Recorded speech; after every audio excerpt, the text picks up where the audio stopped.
The only bowling alley in West Hunter, USA, at 504 Lancaster Avenue, had been a fun place for decades for teens to hang out.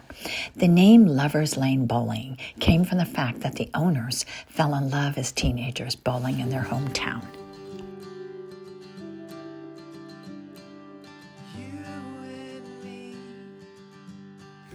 Tyler and Mindy Gorman grew up together in the West Hunter school system. They both developed an interest in the other in their high school years. Mindy was eager to say yes when Tyler finally drew up the courage to ask her out. The first date led to a kiss and eventually to a marriage. The couple struggled financially as they put their finances at risk to purchase an old warehouse and convert it into a bowling alley. However, the investment eventually paid off, and both of their children enjoyed a comfortable upbringing. Mindy did the accounting work, while Tyler and a small staff handled the rest of the business. It's Friday afternoon, and the teens are filling up the lobby. They love hanging out here after school for a snack and to play a few games. Mindy, now in her early 70s, loves watching Tyler as he interacts with the kids. Oh, how I love that man, she said to herself as she watched him engaging with the children. He turned and looked at her with a smile and a sparkle in his eye. It had always been his dream to not only own a business, but also to use that business to love and nurture kids and teens. If they were playing safely at his bowling alley, they wouldn't be on the street getting into trouble.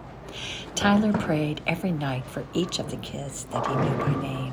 Tyler had had a very bad childhood. His mother was addicted to drugs, and his father was an alcoholic. Tyler never felt fully loved or safe in his home. He found refuge in the bowling alley with his friends. He now returns the favor to the next generation. Hi, Mr. G. How much is it for a popcorn and a soda? Well, Jake, how much do you have today? I only have $1. Perfect. If you can help me behind the bar do a few chores, I'll call it even. In fact, I'll give you a free game of bowling. Really? Sweet! I hardly ever get to play. My mom doesn't have any extra money. Thank you, Mr. Gorman. I really appreciate it. Your mom is a good mom, and she works hard for you. She'll be proud of you doing a few small jobs for me. Here's your popcorn and soda. Stop back when you're finished with them. Mindy walks up to Tyler and pats his shoulder. Honey, I love how you care for those kids so much. Tyler teared up and smiled. You know how I feel about them. Look at Sonia over there. Her parents are going through a divorce. Levi's grandpa just passed. Look how sad he is. I could go on and on. My prayer is that I am giving these kids a place to unwind and not worry about the outside world for a short time. Jake returned to the counter. Mr. G, thanks for letting me come here every day. I don't like being at home alone every afternoon. I even don't mind doing my homework here. At least I'm not alone. My mom always says that God is looking out for us even during our hard times. I believe that. Do you? Tyler tears up yet again, walks around the front of the desk, and gives Jake a big bear hug. Jake, let me tell you something about God. Not only do I believe in him, I talk to him every day.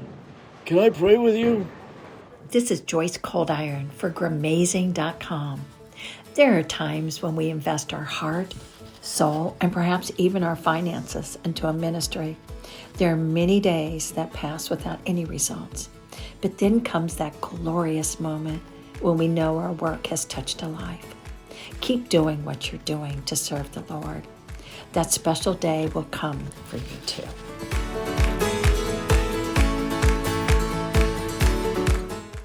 In the last class, I presented a vision for a testimony task force. And our vision is this, that churches in the North Shore are going to start publishing their testimonies on their websites so that when people drive by, they know those people get me.